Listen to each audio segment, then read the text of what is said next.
ఇంతకుముందు ఒక కామెంట్ చూసా. నార్త్ కొరియాలో లాగా ఇండియాలో కూడా డిక్టేటర్‌షిప్ వస్తే డెవలప్ అయితుందా? డిక్టేటర్‌షిప్ వస్తే డెవలప్ అవ్వడానికి మన ఇండియాలో నెల్సన్ మండేలా లేరు. వాళ్ళ పేరు మీద బిల్డింగ్‌లు, స్టాచ్యూలు, ఎయిర్‌పోర్ట్‌లు కట్టుకునే లీడర్లున్నారు. అడగడానికి అపోజిషన్ పార్టీలు, మీడియాలు, కోర్ట్‌లు ఉన్నప్పుడే కొండలను తవ్వేస్తున్నారు, అడవులు నరికేస్తున్నారు.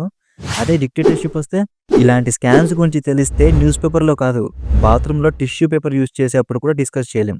ఇప్పుడున్న ఇండియన్ పొలిటికల్ మైండ్‌సెట్ ప్రకారం డిక్టేటర్‌షిప్‌ను డెవలప్‌మెంట్ కోసమైతే యూజ్ చేయరు. రివెంజ్, లీగసీ, లూట్ చేయడం కోసమైతే బాగా యూజ్ చేస్తారు.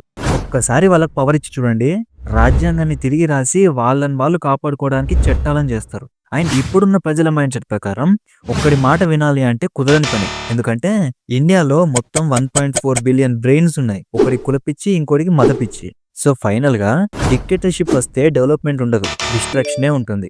కంటెంట్ నచ్చితే వీడియోని లైక్ చేసి పేజ్‌ని ఫాలో చేయండి. మీకు కూడా ఇలా క్వెరీస్ ఆర్ థాట్స్ ఉంటే కామెంట్ సెక్షన్‌లో షేర్ చేయండి. నెక్స్ట్ వీడియోలో డిస్కస్ చేద్దాం.